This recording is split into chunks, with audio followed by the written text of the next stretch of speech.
बरं आजच्या संवाद कट्ट्याचा जो आपला मुख्य विषय आहे तो म्हणजे लोककला, लोकसंस्कृती, त्याचं जतन आपण अतिशय जाणीवेने करताय आणि त्यासाठी अहोरात्र काम करताय आणि त्यासाठी वेगवेगळ्या संघटनांची उभारणी, त्यांची बांधणीसुद्धा अत्यंत झोकून देऊन तुम्ही केलेली आहे आणि हे श्रेय तुमच्याकडे जातं. म्हणून तुम्ही पथदर्शी काम केल्यामुळे तुम्ही सगळ्यांसाठी पथनायक ठरलेला आहात. तर त्याबद्दल सांगा की काय नेमकं सध्या काम चाललंय. सर काय आता आपण मागचा सगळा मागोवा घेताना पथनाट्य, पथनाट्यातून राज्यनाट्य, राज्यनाट्यातून चित्रपट, चित्रपटातून आंतरराष्ट्रीय फिल्म फेस्टिवल, हा सगळा प्रवास ज्या मूळ बेसवर मी केलाय ते बेस म्हणजे लोककला. वा. कारण मुळातच या क्षेत्राकडं म्हणजे कला म्हणून मी पथनाट्य करत असताना नाटकवाला मला कोणी म्हणायचं नाही, पण नाटक केलं, पारितोषिक मिळवली तरी लोकनाट्याचंच करतो म्हणून हा तमाशावाला म्हणून विनवायला लागला. नंतर चित्रपट केला, शॉर्ट फिल्म केली, कोणी कलाकार म्हणू नाही म्हणून हा भाग नाही, पण बेस जो आहे, मूळ जो आहे माझा तो आहे लोककला. ज्या वेळेस पथनाट्य हे माध्यम जे आहे ते मला व्यक्त होण्याचं एक माध्यम होतं, कारण त्याला कुठली साधनं लागणार नव्हती. 4 माणसं, 5 माणसं, 10 माणसं एकत्र करून मला जी काही गोष्ट सांगायची होती ती सांगितली. त्याच्यासाठी कुठला रंगमंच नव्हता, व्यासपीठ नव्हता, पण मुळातच माझ्या बालमनावर ज्यावेळेस मी ती विठाबाई नारायणगावकर पाहिल्या, मी काळूबाळू पाहिला, तुकाराम खेडकर पाहिले, गणपत वि माने पाहिले, लोकनाट्य, हे सगळी जी पाहिली कला आणि ती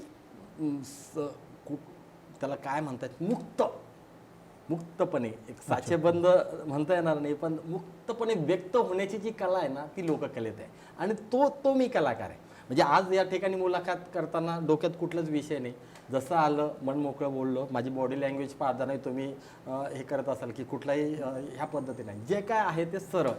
तर हा जो बेस आहे ना, तुम्ही आता सांगितलं की लोककलेकडे वळलात कसा, तर लोककलेकडे अजिबात वळलो नाही. मुळातच मी लोककलाकार आहे आणि लोककलेचा बेस घेऊन मी इतर क्षेत्राकडे वळलो. तर हा सगळा प्रवास करत असताना निश्चितपणे एक वेळ यावी लागते, कारण 30-35 वर्ष ह्या खानदेशामध्ये फिरत असताना एक गोष्ट लक्षात आली की प्रत्येक रिजनची एक कला आहे. प्रत्येक आपल्या महाराष्ट्रामध्ये 6 रिजन आहेत, तर त्या प्रत्येक विभागाची एक कला आहे. जसं कोकणाची जी लोककला आहे तिथे दशावतार, बरोबर, विदर्भाची लोककला आहे खडी गंमत, दंडार, पश्चिम महाराष्ट्रामध्ये लावणी, तमाशा, शायरी, अशा प्रत्येक गावाची आणि प्रत्येक विभागाची एक लोककला आहे. खानदेशची लोककला काय, खानदेशातील लोककला म्हणून शासन दरबारी कुठल्या लोककलेची नोंद नव्हती, पण खानदेशाच्या मातीमध्ये अनेक लोककला आहेत, अनेक लोककला आहे. वीरांची परंपरा आहे आपल्याकडं, सोंग निघतात, वही गायन वगैरे आहे भरपूर. नाही ही मी आता मूळ मुद्द्याकडे येतो. शाहिरी लोककला आहे. आता शाहिरी तमाशा हा तसा पश्चिम महाराष्ट्राचा, पण इथल्या मातीतील अस्सल लोककला कुठली असेल तर ती आहे वही गायन. आता या वही गायन लोककलेच्या संदर्भामध्ये शासन वरवर नाव आहे वही गायन, खानदेश वही गायन, पण त्या किती कलाकार आहे, काय लोककला आहे, तिचं सादरीकरण काय. प्राध्यापक किसन पाटील सरांनी त्यांच्या बऱ्याचशा प्रबंधामध्ये त्याच्यावर उल्लेख केला आहे. बऱ्याचशा आपल्या लोकांनी वही गायनावर मोघम शब्दामध्ये लिहिलंय, पण त्या वही गायन लोककलेच्या संदर्भामध्ये फारसं शासन दरबारी त्याची फार नोंद नव्हती. आणि म्हणून हे 30-35 वर्षे काम करत असताना मला प्रामुख्याने वाटायचं तर खानदेशाच्या मातीतील अस्सल लोककला कुठली असेल तर ती वही गायन आहे. तर मग आता या वही गायन लोककलावंतांना संघटित करणं हा खूप मोठा हे होतं, कारण मुळातच ही सगळी लोककलावंत अशिक्षित, ग्रामीण भागातली, शेतमजूर, शेती करणारी, म्हणजे अशी आपल्या नाटकावालीसारखी काही फार हुशार. पण पथनाट्य करत असताना ज्यावेळेस गाव पातळीवर वहीचे कार्यक्रम पाहायचो, रात्रीचे पाहायचो, तर यावेळेस मग आपण असं ठरवलं की या सगळ्या लोककलावंतांना संघटित करण्याचं काम गेली 5 वर्षापासून सुरू होत केलं. पण 5 वर्षापूर्वी लोक संघटित व्हायचे नाही, त्याच्या आधी अगदी साधारण 2015 पासून सुरुवात केली, पण त्यांना संघटित व्हावं किंवा काय व्हावं असं वाटायचं नाही, कारण मुळातच खानदेशामध्ये पाहिजे तशी लोकप्रतिष्ठा लोककलावंतांना मिळालेली नाही. त्यामुळे मी लोककलावंत आहे असं सांगायला सुद्धा लोककलावंत पुढे येत नाहीत. तर मग आपण लोककलावंतांची संघटना स्थापायची आणि आपल्या न्याय हक्कासाठी लढायचं, याच्यासाठी लोक काही यायला पुढं तयार नव्हती. 15, 16, 17, 18 पर्यंत जसं होईल तसं ह्या लोकांना संघटित करण्याचा प्रयत्न केला. पण 20व्या वर्षी कोविड आला.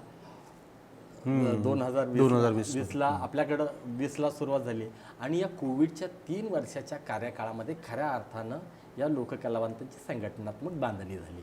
मग ज्या पद्धतीनं सगळीच व्यवस्था या सगळ्या कोविडच्या याच्यामध्ये येऊन गेली, परंतु लोककलावंतांकडं त्यांच्याकडे लक्ष द्यायला फार कोणाचा वेळ नव्हता. आणि म्हणून त्या काळामध्ये जवळपास 12 ते 12.5 लाखाचा किराणा आपण लोककलावंतांच्या घरापर्यंत जाऊन पोहोचवला. याच्यातून या सगळ्या लोककलावंतांमध्ये एक आस्था निश्चितपणे झाली की निश्चितपणे आपल्याला आता यावं लागेल, एकत्र यावे. कोविडचं संकट आल्यानंतर जी परिस्थिती निर्माण झाली, तर येणारं भविष्यामध्ये कुठलंही संकट आपल्या याच्यावर येऊ शकतो आणि त्याच्यासाठी संघटित असणं फार गरजेचं आहे. आणि मग त्या काळामध्ये फक्त वही गायनच नाही तर तमाशावाले, शाहिरीवाले, वाघ्या, मुरळी, गोंधळी या सगळ्या लोककलावंतांची संघटनात्मक बांधणी करायला सुरुवात आपण केली. आणि टप्प्याटप्प्याने 2022 पर्यंत आपण ही सगळी बांधणी पूर्ण केली. आणि 2020 फेब्रुवारी 2022ला खानदेशातलं पहिलं लोककला संमेलन आपण जळगावमध्ये घेतलं. त्या संमेलनाला जवळपास 5000 लोककलावंतांनी हजेरी लावली आणि त्या सगळ्या गोष्टीची शासन स्तरावर नोंद घेतली गेली. एवढं शिस्तबद्ध पद्धतीनं हे संमेलन त्यावेळेस झालं. आणि खानदेशामध्ये जवळपास 250 ते 160 ते 70 वहीगायन मंडळं आहेत आणि त्या वहीगायन मंडळाच्या माध्यमातून जवळपास 5,500 वहीगायन लोककलावंत आहेत. तमाशाचे 18 फड आहेत, त्याच्यातून जवळपास 1,500 तमाशा कलावंत आहेत. शाहिरी लोककला आता बऱ्यापैकी म्हणजे लोपच पावत चाललेले, ते साधारण 300, 400, 500 त्यातले लोककलाकार आहेत. वाघ्या, मुरळी, गोंधळी जवळपास 2-2.5 हजार लोककलावंत आहे. अशी जवळपास 8,500 ते 9,000 लोककलावंतांची बांधणी करून खानदेश लोककलावंत विकास परिषदेची स्थापना केली. आणि शासनानं खानदेशाच्या लोककलेसाठी, खानदेशाच्या लोककलावंतांच्या संवर्धनासाठी स्वतंत्र आर्थिक धोरण निर्माण करावा असा पहिला ठराव आपण खानदेश लोककलावंत परिषदे मांडला. त्या ठिकाणी खानदेशी वहीगायन लोककलाला राजमान्यता द्यावी हा ठराव आपण त्या ठिकाणी मांडला. खानदेशी लोककलावंतांना कला चालवण्यासाठी, फड चालवण्यासाठी भाग भांडवल द्यावं हा ठराव आपण त्या ठिकाणी मांडला. खानदेशातल्या वेगवेगळ्या लोककलावंतांना शासन स्तरावर पुरस्कार सुरू करावेत हा ठराव मांडला. आणि पहिलं संमेलनाची नोंद शासनाने घेऊन 20 फेब्रुवारीला झालेलं पहिलं संमेलनानंतर लगेचच 5 मार्चला म्हणजे अगदी 15 दिवसामध्ये शासनाचं पहिलं वहीगायन लोककला संमेलन शासनानं आयोजित केले आणि इथल्या वहीगायन लोककलावंतांना राजमान्यता दिली.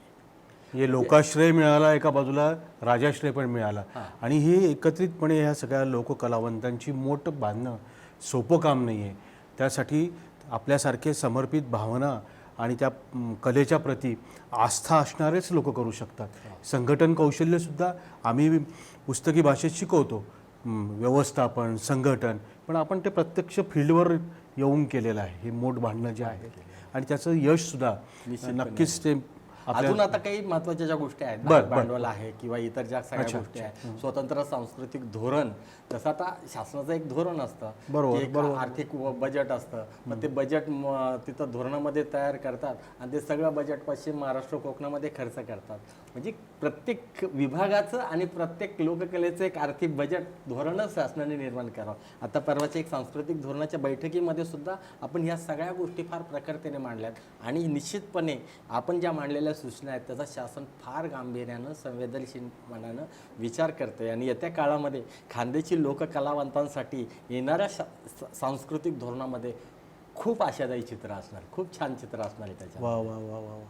नाही, नक्कीच नक्कीच हे सुचिन्ह आता सध्या दिसतंय. तर आपल्याला हे सगळं करत असताना आपलं जे कवयित्री उत्तर महाराष्ट्र कवयित्री बहिणाबाई उत्तर महाराष्ट्र विद्यापीठ जे आहे, तर त्या ठिकाणी अशा पद्धतीनं लोककलांचं संवर्धन होण्यासाठी, त्याचं जतन होण्यासाठी एक काही मंच किंवा एक प्लॅटफॉर्म असं असावं असं काही वाटतंय का किंवा आणि त्या दृष्टीने आपली पावलं पडत आहेत का? त्या दृष्टीनं आपण पावलंही टाकली होती. कारण इतर विद्यापीठांमध्ये ते आहे. हा आपण आपले हे जे होते दिलीप पाटील सर त्यावेळेस होते, तर त्यावेळेस आपण ही सगळी भूमिका आपण त्यांना मांडली होती की खानदेशाच्या लोककलेचं एक स्वतंत्र अध्यासन केंद्र विद्यापीठामध्ये असावं.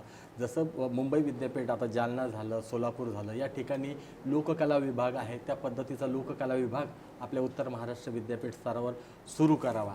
तर मुळातच आता ह्या चळवळीच्या माध्यमातून अजून आपल्या लोकांनाही माहीत नाही की आपल्या लोककला काय आहे. कारण मुळातच असा हा एक भाग आहे. त्यामुळे आता जेव्हा केव्हा तो विभाग सुरू होईल त्यावेळेस शाहिरी, तमाशा, गोंधळ, भारूड ह्या सगळ्या गोष्टी असतील, पण खानदेशातल्या ज्या लोककला आहेत त्याचं सुद्धा स्वतंत्र अध्यासन व्हायला पाहिजे. कारण ही वहीगायन लोककला महाराष्ट्रात कुठंच तुम्हाला तिचं सादरीकरण, तिचा ढंग, खरं तर तिचा आज तिला पाहताना खरं तर त्याच्यात फार मनोरंजकता नाही आहे. एक अर्ध्या तासानंतर शहरी माणूस खरं तर दुर्लक्षित करतो, परंतु हे आयुष्यभराचं दुर्लक्षपणामुळं ती लोककला संपता आता जिवंत ठेवलेली आहे. तर तिला अजून चांगलं करण्याच्या दृष्टीनं त्यातलं संशोधन सुद्धा आपल्याला करावं लागणार आहे. खानदेशी तमाशा हा पश्चिम महाराष्ट्रातल्या तमाशापेक्षा फार वेगळा आहे. खूप मोठी 100 वर्षाचे खानदेशी तमाशा परंपरा आहे, पण ह्या परंपरेबद्दल सुद्धा लोकांना फारशी माहिती नाही. तो इतिहास, खानदेशी तमाशाचा इतिहास, तमाशाकडे पाहण्याचा दृष्टिकोन तर लोकांचा फारच विचित्र होऊन गेला आहे. त्याला कारण पण तसे की आत्ता ज्या पद्धतीचे तमाशे चालू होतात निश्चितपणे ते चित्र काही चांगलं नाही. म्हणजे माझ्यासारख्या अभ्यासकाला किंवा त्या संघटकाला सुद्धा ते काही फार चांगला तमाशा चाललाय असंही अजिबात वाटत नाही. म्हणजे याला जबाबदार कोण? कलावंत आहे का? नाही, याला कलावंत अजिबात जबाबदार नाही. गाव पातळीवर जाऊन तमाशा करत असताना लोकांच्या मागणीनुसार, आणि ती जर मागणी मान्य नाही केली तर तमाशा फड जाळण्याचे काम लोकांनी केलेले आहेत. त्यामुळे मागणी तसा पुरवठा करत आज ही तमाशा सादर करणारे जो कलाकार सादर करतोय त्यालाही इच्छा नाही की जे चित्र मांडायचं आहे. पण निश्चितपणे मला असं वाटतं येत्या काळामध्ये एक चांगला तमाशा कसा निर्माण होईल त्याच्यासाठी सुद्धा आम्ही प्रयत्न करतो. वही गायन असेल, शाहिरी लोककला असेल, शाहीर शिवाजीराव पाटलांची 4 पुस्तकं, हो, आपले नगरदेवळ्याचे अहिराणी भाषेतले, आणि एक मोठं साहित्य त्यासाठी निर्माण झालेलं आहे. आता साहित्य संमेलनही आपलं आंबळनेरला होतंय. तर लोक साहित्यावर सुद्धा निश्चितपणे त्या संमेलनात विचार व्हायला पाहिजे. त्या संमेलनामध्ये सुद्धा लोककलावंतांच्या सादरीकरणाला, खानदेशाच्या लोककलेला सादरीकरणाला एक सन्मान निश्चितपणे मिळायला पाहिजे. यासाठीची खानदेश परिषद आणि आमची सगळी टीम काम करते. कुठलाच लोककलावंत याच्यातून वंचित राहणार नाही याच्यासाठी आम्ही प्रयत्न करतोय. वृद्ध कलावंत पेन्शन असेल, ज्या मार्गातून त्याला सगळी मदत करता येईल ते करण्याचा आपण त्या ठिकाणी प्रयत्न करतोय. वा भैया, मला सांगा, म्हणजे लोककलेचे पथनायक म्हणून आपण करत असलेलं काम खरोखर स्तुत्य आहे, त्याबद्दल वाद नाही. पण मग एकीकडे वृद्ध कलावंतांचं सुद्धा योगदान, त्यांची सगळं आत्तापर्यंत त्यांचा जो प्रवास आहे त्याच्यासाठी म्हणून मोबदला, त्यांना मानधन किंवा त्यांच्यासाठी पेन्शन, तर याच्यासाठी काही आपण केलं आहे का? आपण म्हणण्यापेक्षा शासनाने याच्यासाठीचं एक स्वतंत्र पेन्शन योजना, मानधन योजना, राजश्री शाहू महाराज वृद्ध कलावंत साहित्यिक मानधन योजना 1955 यशवंतराव चव्हाणांनी सुरू केलेली आहे. आणि तेव्हापासून आत्तापर्यंत ती योजना चालू आहे. परंतु बऱ्याच वेळा त्या योजनेचा फार मिसयूज, म्हणजे खऱ्या लोककलावंतांपर्यंत ती योजना पोहोचली नाही किंवा ते मानधन मिळालं नाही. माझ्याकडं 3 वर्षापासून वृद्ध कलावंत मानधन समितीचा मी सदस्य त्या कमिटीवर गेलोय. त्यामुळं ह्या वृद्ध कलावंतांकडे त्यांच्या कलेचे पुरावे नाही किंवा काय नाही. शेवटी एखादी योजनेचा लाभ घ्यायचा तर कागदपत्र जोडा, हे करा. पण आयुष्यभर कलाकार असणारे कुठंच हे आम्ही कलाकार असण्याचे पुरावे नसल्यामुळे बरेचसे लाभार्थी त्याच्यापासून वंचित राहायचे. तर अशा बऱ्याचशा दुर्लक्षित वंचित लोककलावंतांचे स्वतः प्रस्ताव बनवून सगळे करून त्यांना मानधन देण्याचं काम आपण केलेलं आहे. मागच्या 3 वर्षामध्ये 300 लोककलावंतांना आपण ह्या पेन्शनच्या माध्यमातून महिना 2250 रुपये त्यांना महिना आहे आणि वर्षाला 27,500 रुपये त्यांना आपण ते मानधन देतोय. फक्त लोककलावंतांना नाही सर, तर आपल्या नाटकवाल्यांना सुद्धा त्यांचे प्रस्ताव आपण घेऊन त्या नाट्यकलावंतांसाठी सुद्धा आपण ती पेन्शन त्यांच्यापर्यंत दिलेली आहे. असं सगळं खूप छान योजना आहे. आणि अजून आता 3 वर्षाचं त्याची ही असते, 3 वर्ष माझे झाले पूर्ण, अजून 1 वर्ष बाकी आहे. तर खऱ्या कलावंतांना त्या पेन्शन योजनेच्या माध्यमातून लाभ कसा मिळता येईल त्याच्यासाठी प्रयत्न केला. अगदी झपाटून आणि सपाटून आपण काम करतायत. पण मग अजून भविष्य काळात लोककलेला एक उज्ज्वल भविष्य मिळावं, कल्याण व्हावं सगळ्या या लोककलावंतांचं, या दृष्टिकोनातून आपलं व्हिजन काय असणार आहे? निश्चितपणे फक्त आता खानदेश लोककलावंत परिषदेच्या माध्यमातून एक मोठी संघटन शक्ती निर्माण झालेली आहे, परिषद स्थापन झालेली आहे, काही महत्त्वाचे निर्णय शासनाने घेतलेले आहेत. यावरच आपण थांबणार नाहीयेत. तर या खानदेशामध्ये लवकरात लवकर लोककलावंतांचं एक लोककला भवन कसं निर्माण होईल, ज्या भवनाच्या माध्यमातून आज अनेक असे कलावंत आहेत की त्यांना सहारा नाही आहे. तर वृद्ध कलावंतांसाठीचं स्वतंत्र वृद्धाश्रम आपल्याला निर्माण करता येईल का? लोककला भवनाच्या माध्यमातून लोककलेचं अध्यासन केंद्र किंवा लोककलेचं सादरीकरण करणारे एक स्वतंत्र रंगमंच आपल्याला निर्माण करता येईल का? त्या दृष्टीनं हा सगळा टप्पा चालू आहे. आणि खरं तर आपल्या या संघटनात्मक बांधणीचं काम आणि याचं कौतुक संपूर्ण महाराष्ट्र करत आहे. कारण कलावंत एकत्र येणं आणि न्याय हक्कासाठी लढणं, आज एकत्रित पाहिलं तर वेगवेगळ्या लोककलावंतांच्या म्हणजे शाहिरांची वेगळी त्यांची परिषद, वाघ्या मुरळीची वेगळी परिषद, तमाशावाल्यांची वेगळी परिषद, नंतर वाद्यवृंद ऑर्केस्ट्रावाल्यांची वेगळी परिषद, असं सगळे वेगवेगळ्या कलावंतांच्या वेगवेगळ्या परिषद आहे. पण खानदेशामध्ये एकमेव अशी परिषद आहे की तमाशा, शाहिरी, गोंधळ, वाघ्या मुरळी, वही गायन या सगळ्या लोककलावंतांची एकत्रित संघटना आपण निर्माण केलेली आहे आणि ती खूप छान पद्धतीनं काम करते. त्यामुळे येणारं जर खानदेशाच्या लोककलेचं जतन आणि संवर्धनाचं जे व्हिजन आहे ते डोक्यामध्ये ठेवून येत्या काळामध्ये आपण काम करतोय. आणि निश्चितपणे खानदेशातल्या शाहिरी असेल, तमाशा असेल, वही गायन असेल, या लोककलेला राजमान्यता तर मिळवून देण्याचं काम आपण केलेलंच आहे. पण लोकमान्यता या लोककलावंतांना स्थानिक लेवलवर कशी मिळेल? कारण आजही आपल्याला पाहिजे तेवढी सन्मानाची वागणूक, उपेक्षित वागणूक आपल्या लोककलावंतांना मिळते.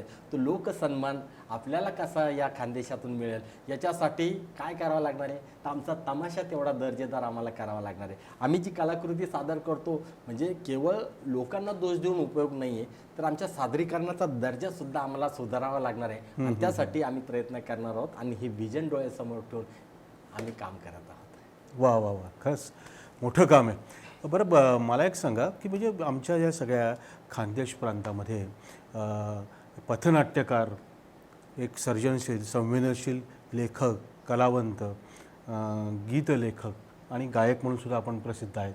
ते सगळ्यांसाठी भैया म्हणून प्रसिद्ध आहे. पण अख्ख्या महाराष्ट्रभर सध्या आपण शाहीर विनोद ढगे म्हणून ओळखले जातात. तर हे कसं झालं एकदम शाहिरीकडे कसं वळलं? खरंच असा परंपरेने, वंश परंपरेने किंवा कुठल्या वारसेने शाहीर म्हणून मी नाही. कारण शाहीर म्हणजे स्वतःचं लिखाण, म्हणजे शाहिरी पवाड्याचा जो काही साहित्य कला प्रकार आहे, जसे शाहीर शिवाजीराव पाटील आहेत, शाहीर आपले दिलीप सखाराम जोशी आहेत, शाहीर आपले खैरनार होते, हे शाहीर, हे ओरिजिनल शाहीर. शाहीर विनोद ढगे हा लोकांनी केलेला शाहीर आहे. म्हणजे लोक शाहीर म्हणतात तसं लोकांनी केलेलं आहे. तर खरं तर ही शाहीर महिन्याची जी सुरुवात आहे ती 2008ला अखिल भारतीय मराठी शाहीर परिषदची स्थापना, म्हणजे आधी ते काम सुरूच होतं, पण 2008ला शाहीर परिषदेची धुरा, अखिल भारतीय मराठी शाहीर परिषदेची धुरा मधुकररावजी निराळे, हनुमान थिएटरचे मालक, मोठं नाव आहे. त्यांनी मला शाहीर परिषदेची धुरा सोपवली आणि 2008 पासून अखिल भारतीय मराठी शाहीर परिषदेचं काम सुरू केलं. शाहीर परिषदेचं काम करत असताना शाहिरांचा लोकसंग्रह, त्याच्यातून ही सगळी कला, आपण एखाद्या संघटनेचं काम करतो तर ती कला सुद्धा आपल्याला अवगत असली पाहिजे. नक्की. मग शाहीर शिवाजीराव पाटील, खरं तर मी ज्यावेळेस जळगावला आलो त्यावेळेस शाहीर दिलीप जोशी सोबत अनेक प्रकारचे शाहिरी लोककलेचे काम केले. मी मंजुळाबाई जळगावकर, स्वर्गीय मंजुळाबाई जळगावकर यांच्यासोबत अनेक तमाशा आणि लोककलेचे कार्यक्रम केले. मुळातच लोककलावंत असल्यामुळं जिथं जिथं शक्य असेल त्या वेळेला त्या गोष्टी केलेल्या आहेत. परंतु शाहीर देवानंद माळी असतील, त्यांच्या माध्यमातून बऱ्याच गोष्टी शिकण्याचा प्रयत्न केला आहे. आणि फक्त लोककलेचा पुढारी किंवा संघटक किंवा हे नाही, तर हा लोककलावंत देखील आहे, हेही आपल्याला सिद्ध करावं लागणार आहे. त्यामुळं आणि मुळात माझं पथनाट्य सुद्धा लोककलेचा साज आणि पथनाट्याचा बाज, म्हणजे असं स्वतंत्र पथनाट्य जसं असतं तसंही नसतं. बरं, तर हे लोक तुमचं जे एक टायटल घेऊन मी हे बोलतो की त्या लोककलेच्या साधानं पथनाट्य सादर करत असतो. आणि मग ते पथनाट्य सादर करत असताना मग शाहीर, कदाचित आपण त्याला सूत्रधारही म्हणतो, पण शाहिरी ढंगामध्ये सगळ्या त्या प्रक्रियेमध्ये वीररस त्या पद्धतीनं सादरीकरण होत राहतात. छान तर आज संपूर्ण महाराष्ट्रामध्ये शाहीर विनोद ढगे म्हणून ही लोकांनी दिलेली लोकांनी दिलेला अप्रिसिएशन आहे ते खऱ्या सन्मान अर्थाने. आहे. आणि हे चळवळीचं काम करता की नाही तुम्ही, त्यामुळे ते नक्कीच तुमच्याकडे ते म्हणजे मोठं काम आहे संघटन करणं वगैरे वगैरे.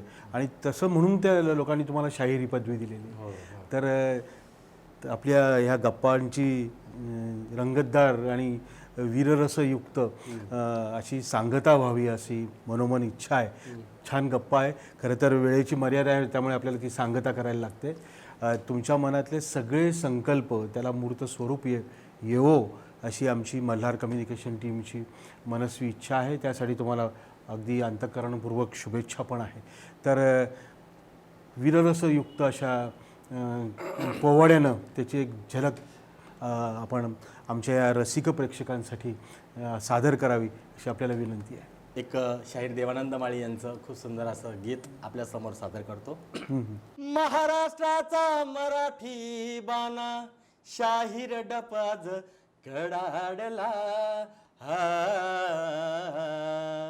छत्रपती शिवराय तुम्ही घ्या मानाचा मुजरा, छत्रपती शिवराय तुम्ही घ्या मानाचा मुजरा, सह्याद्रीच्या कडे कपारी नादन बिहा दुमदुमला, नादन बिहा दुमदुमला, नादन बिहा दुमदुमला, जय भवानी जय शिवाजी जय घोष हा चालला, जय घोष हा चालला, जय घोष हा चालला, स्वराज्याचे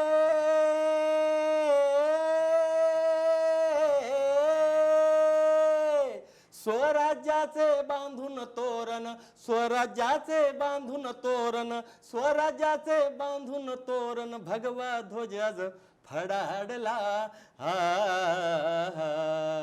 छत्रपती शिवराय तुम्ही घ्या मानाचा मुजरा, छत्रपती शिवराय तुम्ही घ्या मानाचा मुजरा.